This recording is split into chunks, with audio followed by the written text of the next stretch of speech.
UTL solar solar लावणार आणि सबसिडीही मिळवून देणार। आधीचे पंतप्रधान निवासस्थानी इफ्तार पार्टी ठेवायचे आणि त्याला सरन्यायाधीशही उपस्थित राहायचे, मग गणपती पूजनाला मोदी गेले तर इतका गहजब का? फडणवीसांनी ट्विट करत विरोधकांना फटकारलं।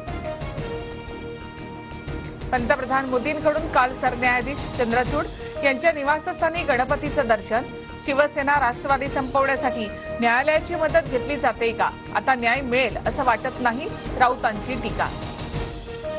फक्त हिंदूंची व्यवहार करेन अशी प्रत्येकाने शपथ घेतली पाहिजे। सर्व धर्म समभाव आपण मानायचं नाही, भाजप आमदार नितेश राणेंचं पुन्हा वादग्रस्त वक्तव्य। जातीवादी आमदाराला भाजपने देशातून हद्दपार करावं, नितेश राणेंची आमदारकी रद्द करून त्यांना जेलमध्ये टाकावं। ठाकरे गटाच्या शरद कोळींचा नितेश राणेंवर हल्लाबोल।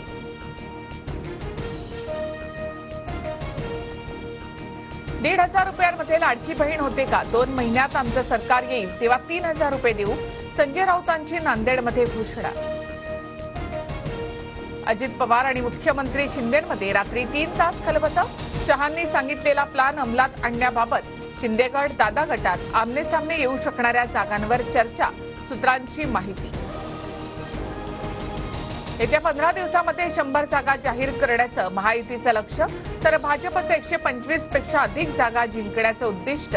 जिंकण्याची शक्यता असलेल्या 75 जागांवर भाजप भर देणार। महाविकास आघाडीमध्ये मुंबईतील विधानसभेच्या 5 जागा कुणालाही नकोत। मलबार हिल, विलेपार्ले, चारकोप, बोरिवली आणि मुलुंडच्या जागेवर कुणाचाही दावा नाही।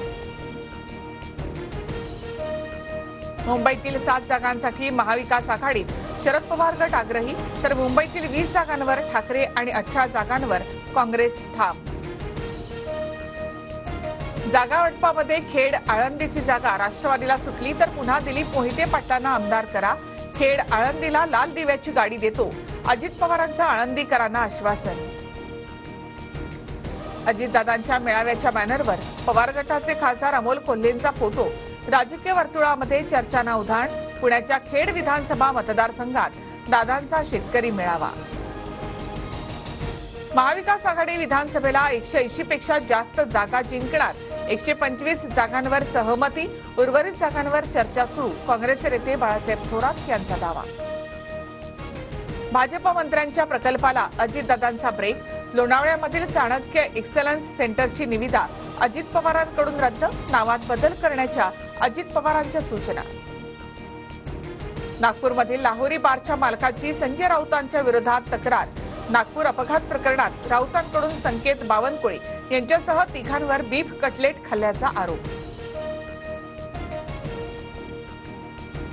नागपुरातील अपघातग्रस्त गाडीमधील बिलामध्ये बीफचा उल्लेख। जिथे मतं बदलली जातात तिथे बिलामध्ये सुद्धा बदल केला जाऊ शकतो, संजय राऊतांचा आरोप।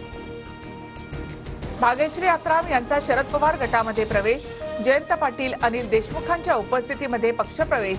अहेरीमधून धर्मराव बाबा आत्रामांच्या विरोधात भाग्यश्री आत्राम मैदानात। माकपचे ज्येष्ठ नेते सीताराम येचुरी यांचं निधन। दीर्घ आजारानं वयाच्या 72व्या वर्षी प्राणज्योत मालवली। गेल्या काही दिवसांपासून दिल्लीमधल्या एम्स रुग्णालयामध्ये उपचार सुरू होते।